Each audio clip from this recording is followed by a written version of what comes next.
Hi there, thanks for joining me again. So in today's video, I am gonna share with you some tips for taking your first ever Disney cruise. So my family and I recently went on the Disney Magic, and that was not only our very first Disney cruise, it was also our very first cruise altogether. So in this video, I'm gonna share some tips on things that we learned.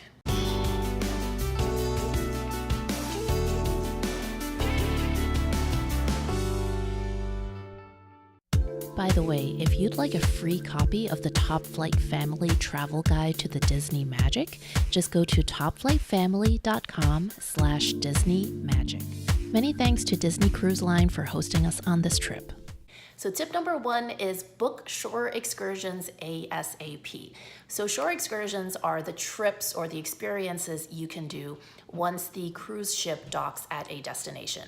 And so it could be, taking a food tour, taking a catamaran sailing, whatever it is.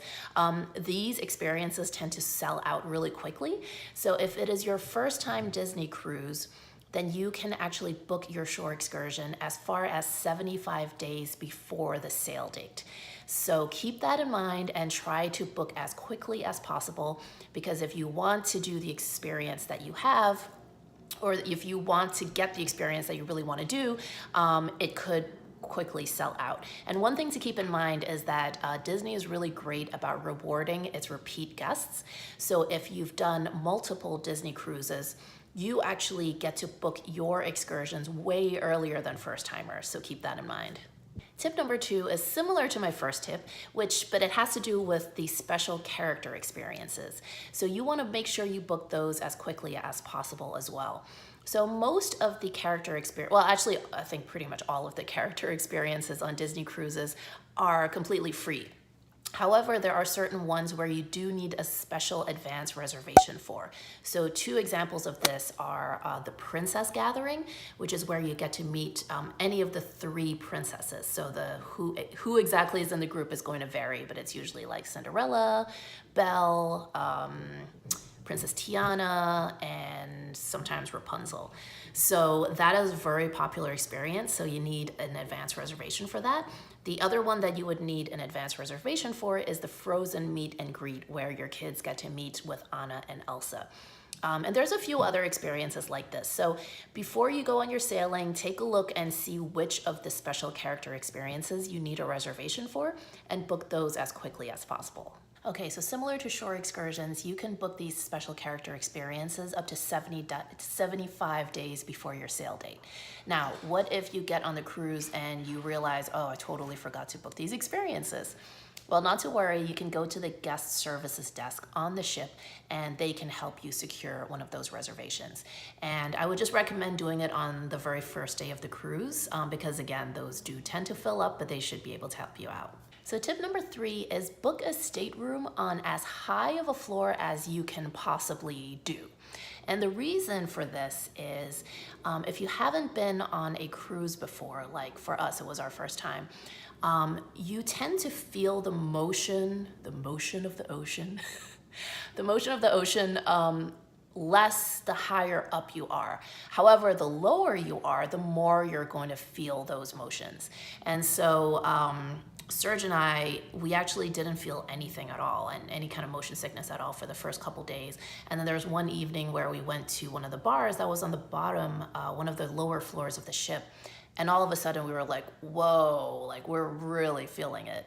And so for that reason, I was really grateful that we had a stateroom on a really high floor, because when we're up there, we really didn't feel anything at all. So if it is your first Disney cruise, or especially if it's your first cruise at all, definitely recommend as high of a floor as you can manage. So tip number four is carefully review the list of prohibited items. So the Disney Cruise Line is very particular about what you can and cannot bring on board. Now, the things that you cannot bring on board, you might think, well, I'm sure these are obvious things like weapons, guns, explosives, blah, blah, blah. Yes, obviously those are on the list. However, there are a lot of items on the list that you might not think would be prohibited. So just to give you an example, a friend of mine recently took her first Disney cruise, and before getting on the ship, she had actually bought a couple of little drums, like those kind of drums.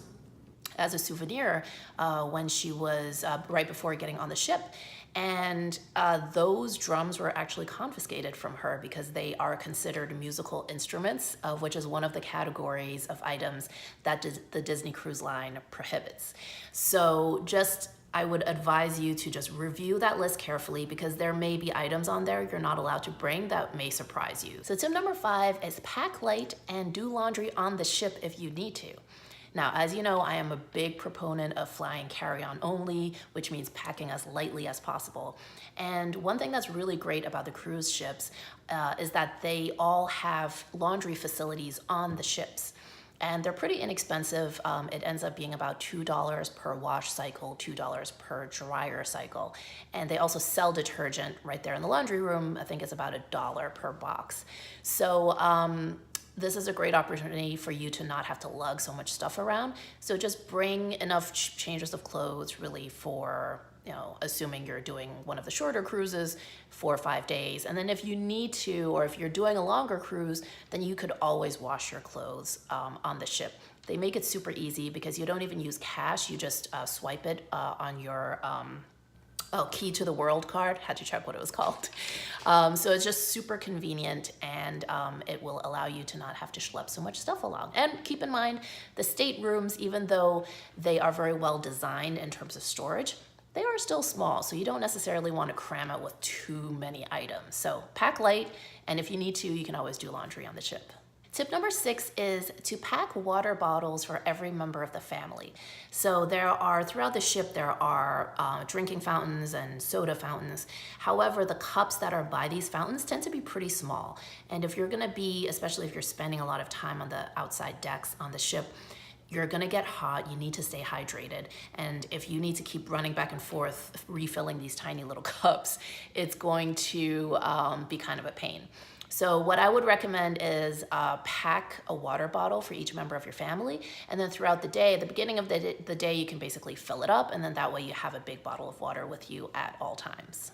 So tip number 7 is every adult can bring up to 2 bottles of wine. And this is a great tip to keep in mind because alcohol is not included as part of your basic package. It's something that has to be either bought sort of a la carte, or there are different wine and alcohol packages you can purchase once you're on the ship.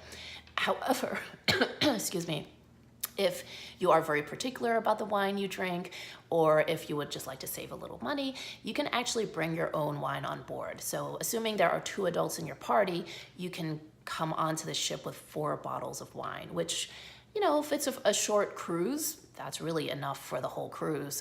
If you are, if you need a little more than that, then you can always supplement by purchasing wine and ordering wine once you're on the ship. So tip number 8 is bring a manual watch or clock with you. And the reason for this is as the ship is sailing through different time zones, there are certain days where the clock is going to be set an hour forward or an hour back. Now, housekeeping on the ship is very good about updating the clock in your stateroom and leaving notes to let you know, hey, tonight we're going an hour forward, an hour back. However, even with that, I myself found it kind of confusing, particularly because my iPhone wasn't automatically updating to the correct time. And I was relying heavily on the app, the Disney Cruise Line app on my phone to find out when the different shows and experiences were happening. And so very often I was like, oh, is this the right time? Or is this happening an hour from now? Or did I already miss it? It was an hour back. And so I think what would have made it a little easier is if I had brought along just a manual, non-digital, an analog watch set to the original time from our departure destination. And so that would be kind of my constant to refer back to what time it actually was. So just a tip for you. So tip number 9 is if you want to save some money, I recommend keeping the Wi-Fi turned off on your devices. So Disney Cruise Line does offer a Wi-Fi package, and the Wi-Fi service actually works really well. The speed is great, the availability throughout the ship is pretty good. There weren't too many dead spots that I noticed. However, it gets used up very quickly, and it is not inexpensive. So unless you are comfortable with running up a huge bill for your Wi-Fi, I would actually recommend keeping it off unless you actually need to specifically do something, then turn it on, post your photo on Instagram or whatever it is that you need to do, and then log back off. And then the other thing that you want to make sure you do right away is as soon as you get on the ship, go to the Connect at Sea desk. So this is a desk where there's a representative there, excuse me, who can actually take your phone, adjust the settings so that you use as little, basically, internet service as possible. So it'll turn off any things that are like automatically like paying for updates and things like that. So all the unnecessary functions that you don't necessarily need, the representative there will be able to turn it off so that you use as little Wi-Fi as possible. But even with that done, I found that it was getting eaten up really, really quickly. So definitely keep it in mind. When we were sailing, it was about 1,000 megabytes for about $90 was what the Wi-Fi cost. By the time you watch this, that price may be different. But definitely it gets used up quickly. So I would recommend keeping it off until you actually really need to use it. Tip number 10 is download the Disney Cruise Line Navigator app. I mentioned this briefly earlier, but this app is fantastic. It is basically the one-stop shop for you to see everything that's happening on the ship any given day. And it is amazing how many things are happening each day. Like, it's almost a little bit overwhelming. But what I like about the app is that you can actually go through all of the events for the day, and you can hit favorite. So then you can look at just the things that you favorited, and then that becomes essentially your own personalized itinerary. It's also a great app if you want to use it to actually message other guests on the ship. So if you meet someone and you want to keep in touch with them, I believe they tell you either their username or their stateroom number, and then you can actually use it to text back and forth within the app. So that's pretty useful as well. And then of course, also for keeping in touch with family members, especially if you've got older kids with their own phones, that's a great way for you to keep in touch with the kids. Okay, so that is it. Those are my 10 tips for a successful first-time Disney Cruise Line experience. So I would love to hear from you. Which of these tips did you find useful? When you took your very first Disney cruise, what was something that you wish you had known in advance? Leave a comment below, and I would love to hear all about your experiences. Thanks for watching. To see more from this trip, click the link to watch our complete Disney Magic vlog.